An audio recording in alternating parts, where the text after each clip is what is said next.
Yo, what's up, guys? This is D Brown with Track Headz. I'd like to welcome to another episode of Track Headz. So, man, what an action-packed Olympic trials. I want to say this is day 3 or day 4.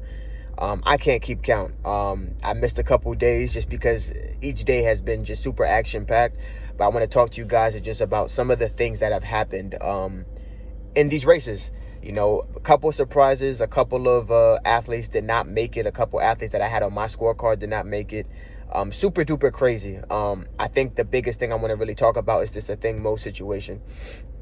So as everyone saw, Athing Mo, ran the 800, got tripped, and she fell in the first 200 meters of the 800. And it was just super sad. It was super duper sad. I watched that 800 maybe 2 or 3 times just to kind of watch all the puzzle pieces. I was really going for Nia Atkins.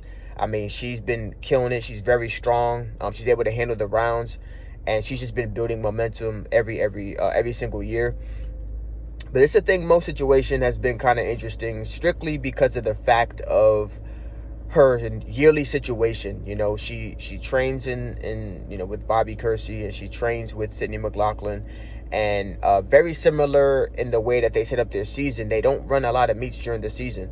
I guess it's a strategy to kind of keep their legs fresh and not have them over racing and the risk of injury and all these different things like that. But unlike Sydney McLaughlin, where she doesn't have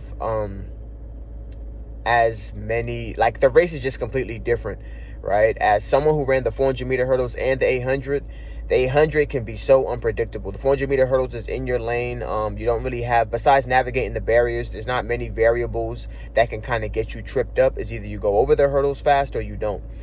With 800 meter hurdles, there's so many nuances. You have to do with strategy. You have to do with different race tactics. You have to do with, are you going to run a fast lap, a first fast lap? Are you going to run a strong race where you're kind of sitting back and kicking? There's so many, there's pack running, there's front running, there's back running.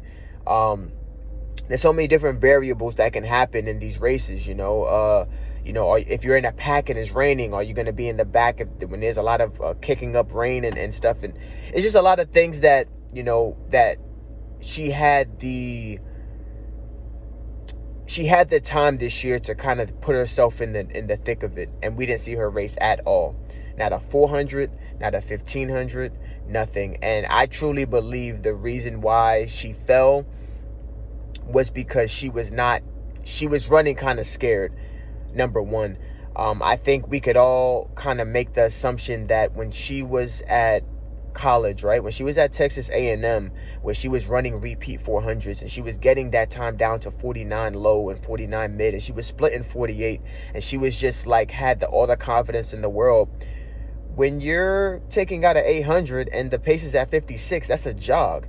I think the time yesterday was like a 56, 57 at the first 400. Maybe they came through the first 200 in like 28.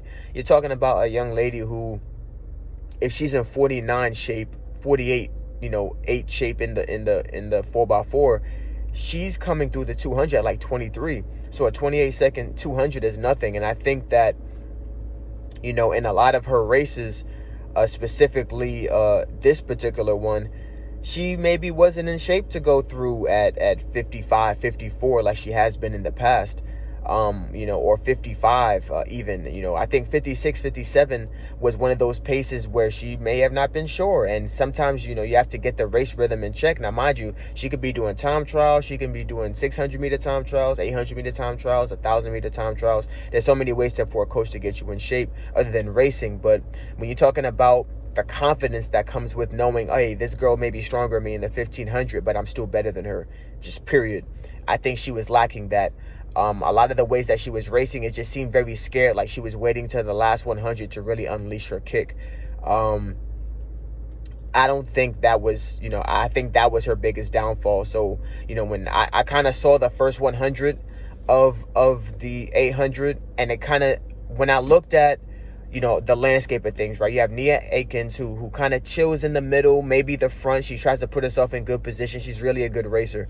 Then you have someone like Rose from LSU, And she's a front runner, and she didn't necessarily take the front at the beginning. And then you have Athing Mo. She's naturally a front runner, and she didn't take it up at the beginning. Everyone was kind of crowding into this very tight space, basically scared or very timid. And mind you, it's the Olympic trials, and you're trying to get top three. It's the final, I understand. But, they're kind of running very timid to the first 200, running like 27, 28.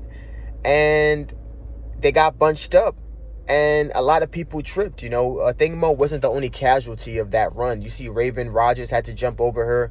You see a lot of people in the back had to jump over her. And when you're talking about an 800 where you already got 2 rounds in your legs, it's just, she was unable to make it back. And I also want to say this, even with her falling, assuming that she didn't get hurt, assuming that she didn't twist her ankle or she didn't hurt herself, one thing that kind of stuck out to me was very important. That was very important. She fell, she banged on the track. It took her a long ass time to get back up. And then she was kind of like trying to get back engaged with the race. Now, I understand the reaction. I understand, you're frustrated and things like that.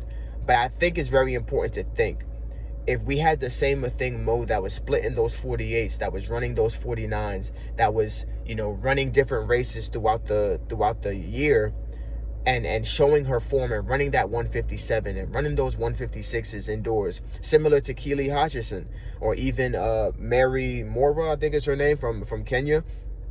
If she had that 155 in her legs and she was able to show fitness like a lot of her adversaries or ops from different countries, I don't care how much you spot. If I know that I'm better than you and I'm 155, 156 season's best, and I go into the Olympic trials and y'all trip me, I'm going to be on y'all head. And, I'm going to get up real as fast as I can, be very patient through the 400, and I'm going to heat seek and go for my spots.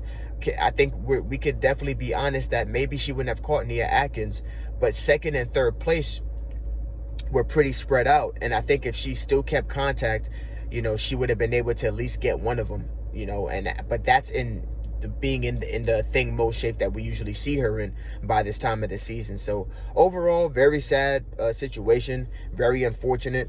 It sucks. I think she's just gonna have to, it's hard to say just suck it up because that's a big feat. She has to wait 4 more years for that situation. But I do think that it was one of those mismanagements of perhaps a quality season that she could have had. Hopefully she learns from it, but the season isn't done. I have a feeling she's going to come back with a vengeance to show like, hey, just because I'm not Olympic champion, whoever that you think the Olympic champion is going to be,